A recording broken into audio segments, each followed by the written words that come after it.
بسم اللہ الرحمن الرحیم۔ السلام علیکم ناظرین و سامعین، میں اویس الرحمن آپ کے ساتھ مخاطب ہوں۔ آج ہم بات کریں گے کہ اچھائی اور برائی کا تعین کیسے ممکن ہے، یعنی ایک چیز اچھی ہے ایک چیز بری ہے، یہ ہمیں کیسے پتہ چلے گا، اس کا معیار کیا ہے۔ سیدنا نواس بن سمعان رضی اللہ تعالیٰ عنہ اللہ کے نبی صلی اللہ علیہ وسلم کے ایک پیارے صحابی ہیں۔ ایک دن اللہ کے نبی صلی اللہ علیہ وسلم سے انہوں نے آ کر سوال کیا کہ اللہ کے نبی یہ بتائیے کہ اچھائی اور برائی اس کا ہمیں کیسے پتہ چلے گا، نیکی اور گناہ کا ہمیں کیسے پتہ چلے گا۔ تو اللہ کے نبی صلی اللہ علیہ وسلم نے فرمایا البر حسن الخلق والاسم ما حاک فی صدرک وکرہت ان یطلع علیہ الناس۔ جو اچھائی ہے، جو نیکی ہے، وہ اچھا اخلاق ہے، اور جو گناہ ہے، جو برائی ہے، تیرے دل کے اندر ایک وسوسہ پیدا ہو کہ اگر میں یہ کام کر لوں تو کہیں لوگوں کو اس چیز کا پتہ نہ چل جائے۔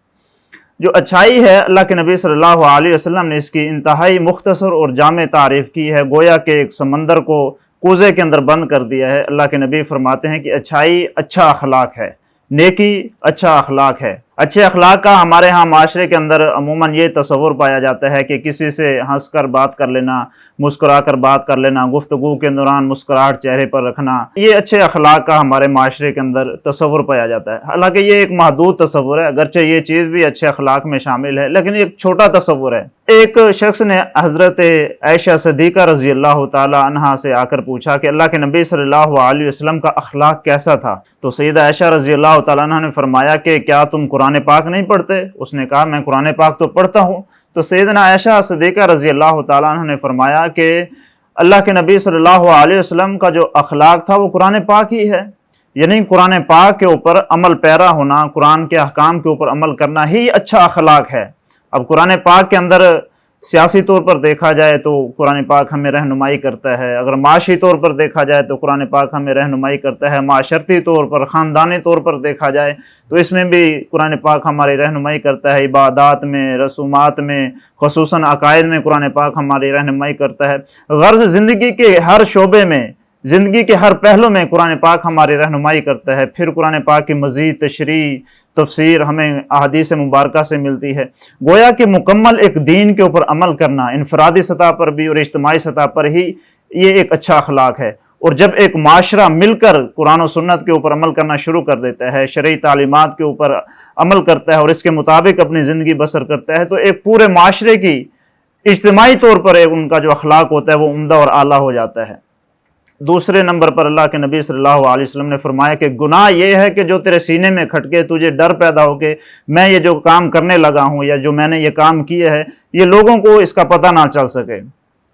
بعض اوقات انسان ایسا کام کرنا لگتا ہے، اس کے دل میں خیال آتا ہے یار اگر میں یہ کام کروں گا، اس کام کا لوگوں کو پتہ چل جائے گا تو وہ میرے متعلق کیا سوچیں گے، میرے متعلق وہ کیا گمان اپنے دل میں اور اپنے خیال میں پیدا کریں گے، تو وہ اس کام سے رک جاتا ہے۔ یعنی لوگوں کے سامنے وہ ناپسند کرتا ہے کہ میرا یہ کام شو ہو۔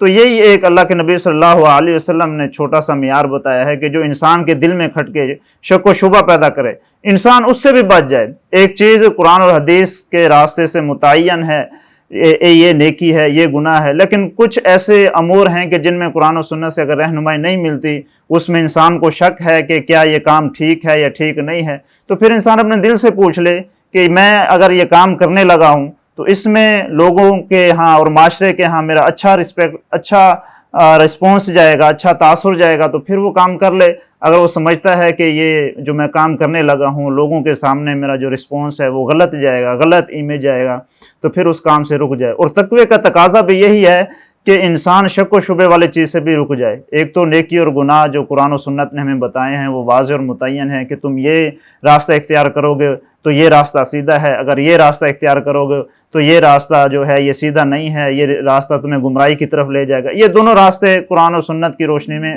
متعین ہے، لیکن کچھ امور جو ہیں متشابہات میں آتے ہیں، تو حدیث نے اور قرآن و سنت نے، اللہ کے نبی صلی اللہ علیہ وسلم نے ہمیں مشتبہات سے بھی جتنا حتی الامکان کوشش و بچنے کا ہمیں حکم دیا ہے۔ والسلام۔ زندگی شعور سے، الحکمہ انٹرنیشنل۔